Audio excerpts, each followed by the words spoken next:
Hallelujah,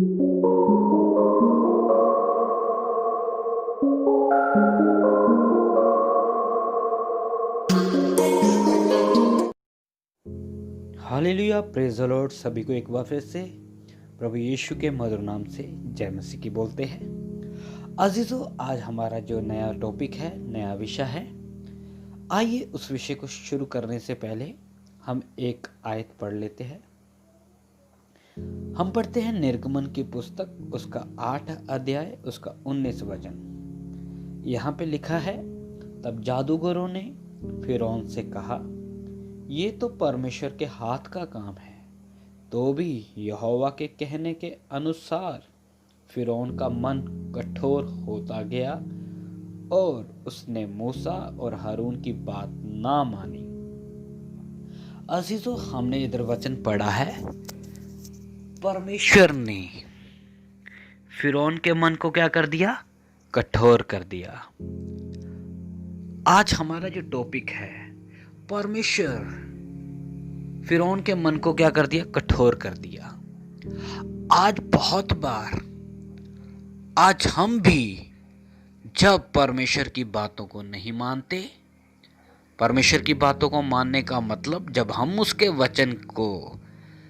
वचन के अनुसार नहीं चलते, तब परमेश्वर हमारे मन को भी वो कठोर कर देता। आज बहुत सारे मसीह विश्वासी हैं जो बाइबल तो पढ़ते हैं, प्रार्थना में बराबर चलते हैं, अपना दान भी देते हैं, अपना दसवंध भी देते हैं, अच्छा है। लेकिन मैं आपको बताना चाहता हूं, अगर वो वचन के अनुसार ना चले तो फिर आपका वचन प्रार्थना करने का फायदा क्या है? इसलिए मेरे अजीजों, कई बार परमेश्वर हमारे मन को कठोर कर देगा। हम भी बहुत बार परमेश्वर का वचन सुनते हैं, सीखते हैं, लेकिन हम उसके अनुसार चलते नहीं हैं। मालूम है, इसके ऊपर परमेश्वर ने 10 विपत्तियों को भेजा, लेकिन ये फिर भी मूसा की बात को मान नहीं रहा। मालूम, परमेश्वर ने इसके मन को क्या कर दिया? कठोर करके रख दिया। अब तेरे को मौका नहीं दूंगा। तेरे को इतनी बार मैंने प्रकट करके दिया कि मैं एकमात्र इज़राइल का जीवित परमेश्वर हूं। फिर भी ये क्या कहता है? कहता कौन परमेश्वर? मैं नहीं उसको जानता, मैं ही मिस्र का क्या हूं? परमेश्वर हूं। अजीजों, आज हम भी बहुत बार परमेश्वर का वचन सीखते हैं, सुनते हैं, लेकिन उस वचन को सुनना ही काफी नहीं है। अगर आप अपने जीवन में उसको अपनाते नहीं हो तो आपके साथ भी एक दिन यही होगा। मैं किसी को डरा नहीं रहा, बल्कि परमेश्वर के वचन को आपके सामने बता रहा हूं।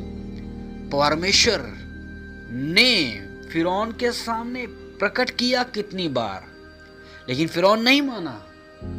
अंत में मालूम है, उसको लाल समुद्र में डूब कर मारा है।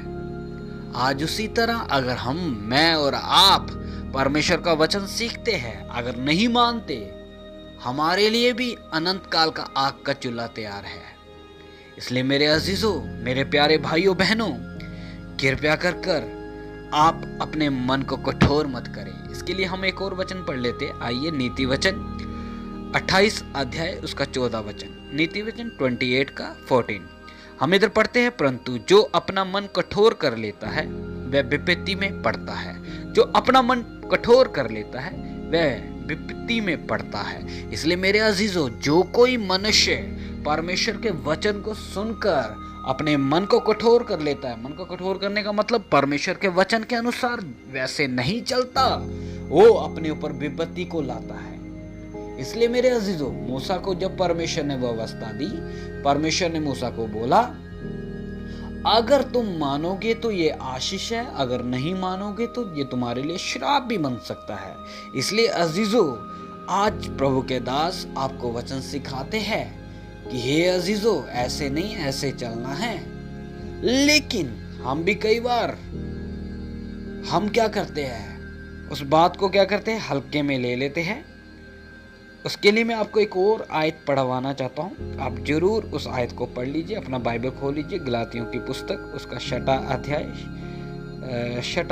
अध्याय उसका 7 वचन हम पढ़ते हैं, जहाँ पे लिखा है धोखा ना खाओ। इधर साफ लिखा है धोखा ना खाओ, परमेश्वर ठट्ठों में उड़ाया नहीं जाता, क्योंकि मनुष्य जो कुछ बोता है वही काटेगा। अजीजो, हमने इधर वचन में पढ़ा है धोखा ना खाओ, साफ लिखा है धोखा ना खाओ, परमेश्वर ठट्ठों में उड़ाया नहीं जाता। ठट्ठों में उड़ाने का मतलब जैसा परमेश्वर के वचन में लिखा है, अगर आप वैसा नहीं चलते तो वचन क्या बोलता है, आप परमेश्वर को क्या करते हो, ठट्ठों में उड़ाते हो। धोखा ना खाओ, क्योंकि मनुष्य जो कुछ बोता है वही एक दिन क्या करेगा, काटेगा। इसलिए मेरे अजीजों, मेरे प्यारे भाइयों बहनों, कृपया कर आप भी फिरौन की तरह अपने मन को कठोर ना करें। अगर आप अपने मन को कठोर करेंगे, उसे तो फिरौन को तो लाल समुद्र में उसकी सेना को डूब कर मारा, मालूम नहीं हमारे ऊपर किस तरह का कलेश आ जाए, हमारे ऊपर पता नहीं किस तरह की विपत्ति आ जाए। वचन को मानेंगे आशीष है, नहीं मानेंगे तो श्राप है। इसलिए मेरे अजीजों, मेरे प्यारे भाइयों बहनों, सिर्फ वचन पढ़ना काफी नहीं है, प्रार्थना करना काफी नहीं है।